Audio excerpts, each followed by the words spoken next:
So let's launch in here. We're going to go to Google Plus. We've signed into our account. We've authorized it, proved to Google that we're not a spam bot. Okay, so we're going to go from our Google Plus homepage once we've signed in, and we're going to go over on the left side below the Home tab, and we're going to click on Hangouts. And then you can say Start a Hangout on Air. It'll ask for a little bit of information here.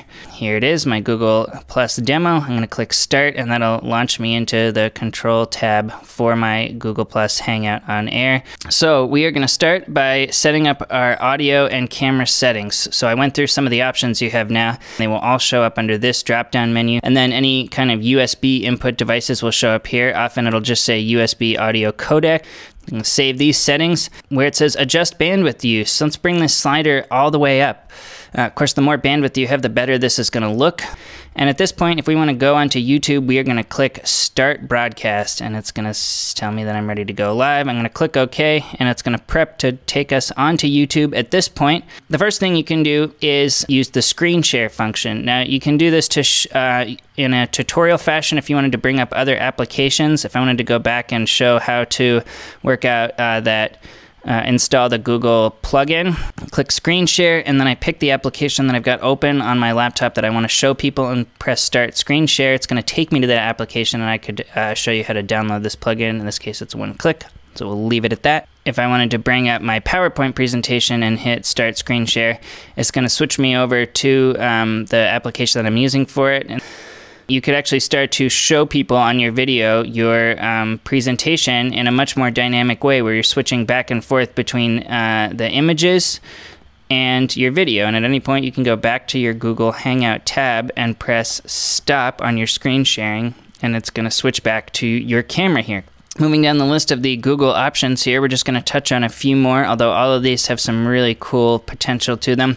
I mentioned earlier the Google Hangout Toolbox, and this is an install under the apps at the bottom of the left sidebar here.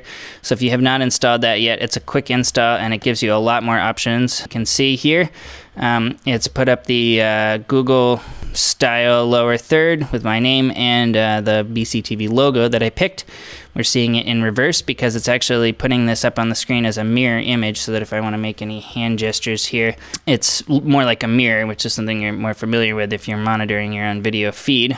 But if you want to take it a step farther and put up some custom overlays, this is a really great opportunity to really up the production quality. There we go. Another option that you can do is roll in clips, almost like you had a VTR deck system, and this really adds to that element of this being almost like a mini switcher. You can see this little YouTube app, so if you have video links that you want to show people that are available on YouTube, this is probably something you'd want to set up in advance. You create a playlist of videos.